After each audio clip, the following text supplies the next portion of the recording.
Oceana, commonly nicknamed Ocey, was born in September of 1885, likely in New York City, to Caroline Belle Wardlaw and Colonel Robert Maxwell Martin, a Confederate veteran of the American Civil War.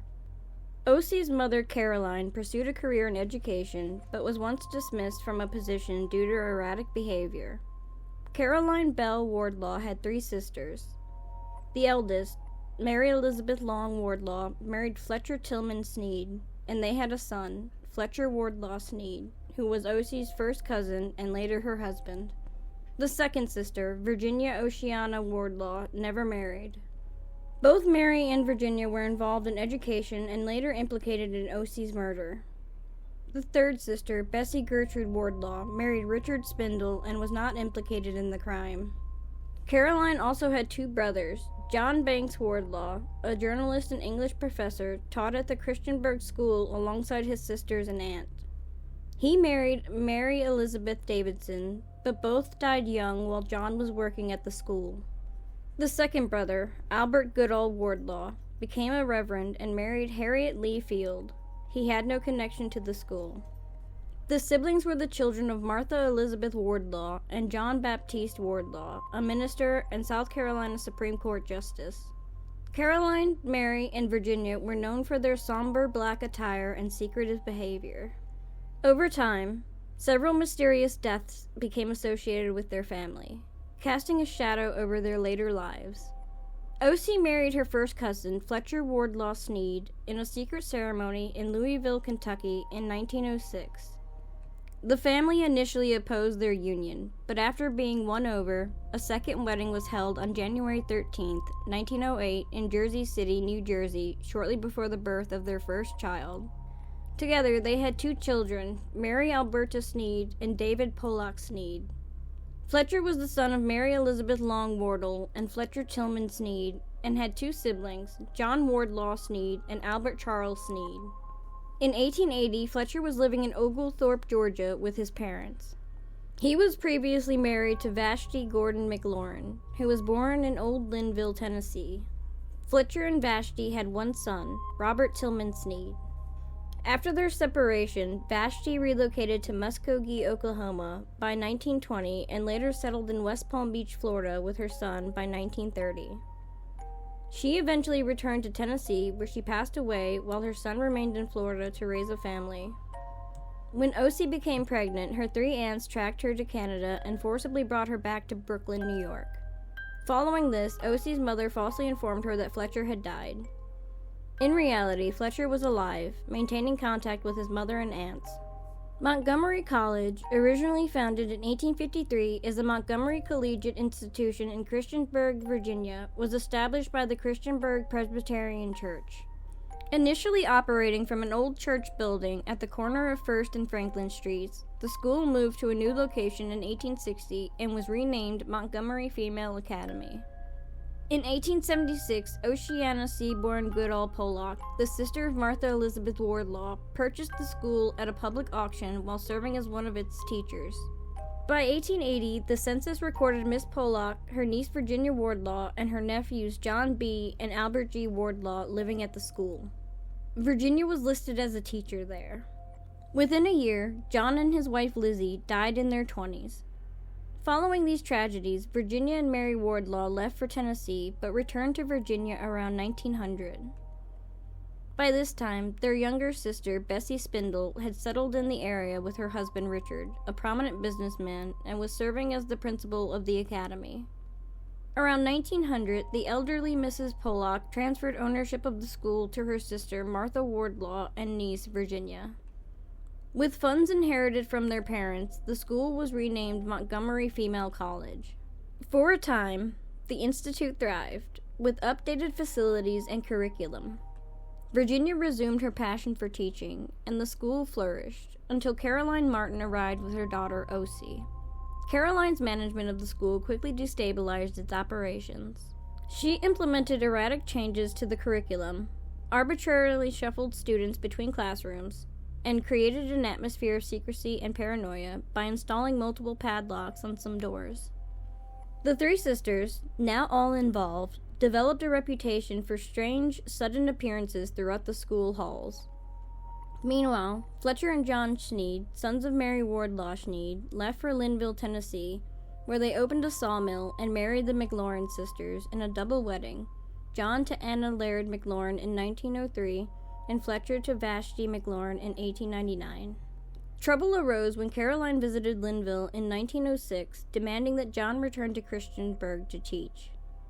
Despite his wife's protests, and even involving local police to remove Caroline, John ultimately yielded and returned with her, leaving his wife behind. This marked the beginning of his decline, as he became isolated under the influence of his aunts. His wife, Anna, fell into poor health and was institutionalized. John's condition worsened. He reportedly attempted suicide twice, first by falling from a train near Roanoke in an incident witnesses suspected was intentional, and later by being pulled from an open cistern. The final tragedy occurred at Montgomery College, where John was found burning in his room. Despite the sisters' insistence that it was an accident, evidence later revealed that they had doused him with kerosene and set him on fire to claim a $12,000 insurance payout. While John's ordeal unfolded, Caroline manipulated Fletcher to leave Linville, citing family business in Louisville. His wife, Vashti, later discovered he had fallen seriously ill in Chattanooga, but was barred from seeing him by Caroline. Fletcher was moved between boarding houses under suspicious circumstances. Vashti eventually divorced him, and Fletcher later married Ocey Snead. The sisters' behavior became increasingly erratic, involving fraudulent business dealings and bizarre rituals allegedly conducted at Christiansburg's Sunset Cemetery around the graves of their brother John and his wife Lizzie. As rumors spread, the school's enrollment plummeted. By 1904, the Montgomery Male Academy had closed, and the male students began attending the renamed Montgomery Hall. The school fell into disrepair, and vandals caused extensive damage. By 1908, the three sisters, along with Fletcher and Ocey Snead, left Christiansburg for New York City and New Jersey, leaving behind a legacy of chaos and suspicion. After the death of their first child, and while Ocey was early in her pregnancy with their second, Fletcher Snead inexplicably moved to Canada under an assumed name. He never contacted Ocey again, leaving her in the care of her mother and aunts. Ocey had reportedly been subjected to mistreatment by her mother and aunts from a young age. Following Fletcher's departure, her health began to deteriorate rapidly. Dr. William Pettit was called to examine the pregnant and visibly malnourished Ocey. He found her suffering from depression, severe weakness, and a lack of nutrition. Pettit later told police she seemed depressed and indeed afraid of those about her. Dr. Pettit visited several times, but noticed that his care instructions were consistently ignored. Frustrated by the sisters' lack of cooperation and their refusal to pay him, he stopped his visits. The family called another doctor, who resorted to smuggling food to Ocey after seeing her condition. When he attempted to check on her post-delivery, sneaking through a window, Virginia forcibly threw him out. A lawyer later informed him there was no legal action he could take. After Ocey gave birth to a son, David, her condition worsened. David, frail and unhealthy, was taken to a hospital by the sisters and later placed in an orphanage, where he died at just 9 months old. He was buried beside his mother. Virginia instructed Dr. Pettit to tell Ocey she was dying and to encourage her to write a will. Instead, Pettit arranged for a nurse to care for Ocey. However, the nurse was removed after one day by the sisters. The family refused to pay Pettit's $100 bill, instead offering to make him a $1,000 beneficiary in Ocey's will, which he declined. Pettit suspected Ocey was under some hypnotic influence, but did not know that her mother and aunts were regularly administering unnecessary doses of morphine to her. When Pettit returned to investigate further, he found the house abandoned. The sisters resurfaced in a different Brooklyn neighborhood in September of 1909. Virginia, heavily veiled, sought help from attorney Julius Carrabba to draft a will for the dying Ocey. When Carrabba visited, he found Ocey bedridden as her relatives chanted prayers over her. Ocey agreed to make a new will, but Carrabba insisted she needed medical attention and food. The sisters claimed they could afford neither. While they left to retrieve a pen, Ocey slipped her existing will to Carrabba, naming her grandmother as her beneficiary and asking him to serve as executor. The sisters later offered Caraba $7,000 to make them the beneficiaries instead, but he refused. They promptly dismissed him. By October of 1909, Virginia faced a lawsuit over non-payment for a piano. Her cryptic response, "Wait until we bury our dead," foreshadowed Ocey's fate. By this time, Ocey was gravely ill and had been moved to a bare, unheated apartment at 89 East 14th Street in East Orange, New Jersey.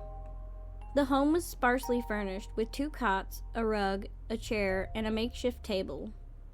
On November 29, 1909, the sisters contacted the police, claiming there had been an accident. Dr. Herbert M. Simmons, the assistant county physician, arrived to find Ocey's lifeless body in a bathtub, her head submerged under the faucet. A suicide note pinned to her clothing read, "Last year my little daughter died. Other near and dear kindred too have gone to heaven.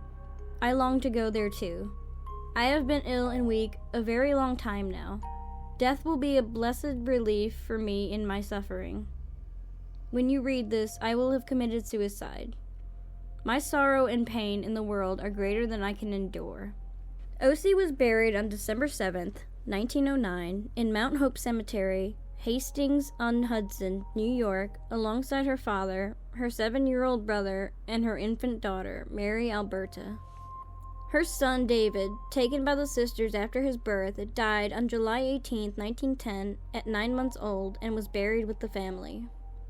Dr. Simmons found Virginia Wardlaw's responses about Ocey's death suspicious and alerted the police. An autopsy determined the cause of death to be drowning, with starvation as a significant contributing factor. Attention quickly turned to Ocey's family, her mother Caroline Martin, and her 2 aunts, Virginia Wardlaw and Mary Snead. The investigation revealed troubling details. The home where Ocey died was cold and appeared uninhabited, and evidence suggested that she had been dead for at least 24 hours before her body was discovered, raising questions about the delay in notifying authorities.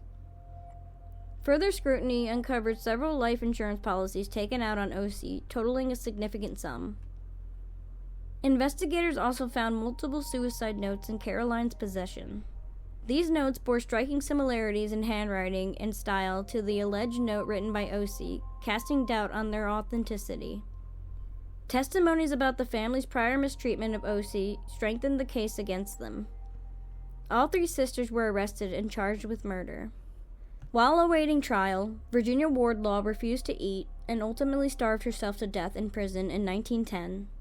Caroline Martin, during her trial, changed her plea to guilty for manslaughter. She was initially jailed, but later transferred to an insane asylum, where she died in 1913.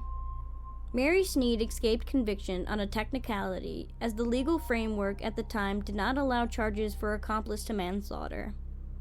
She relocated to Colorado to live with her youngest son, Albert Charles Snead, and later moved to California, where she passed away in 1937.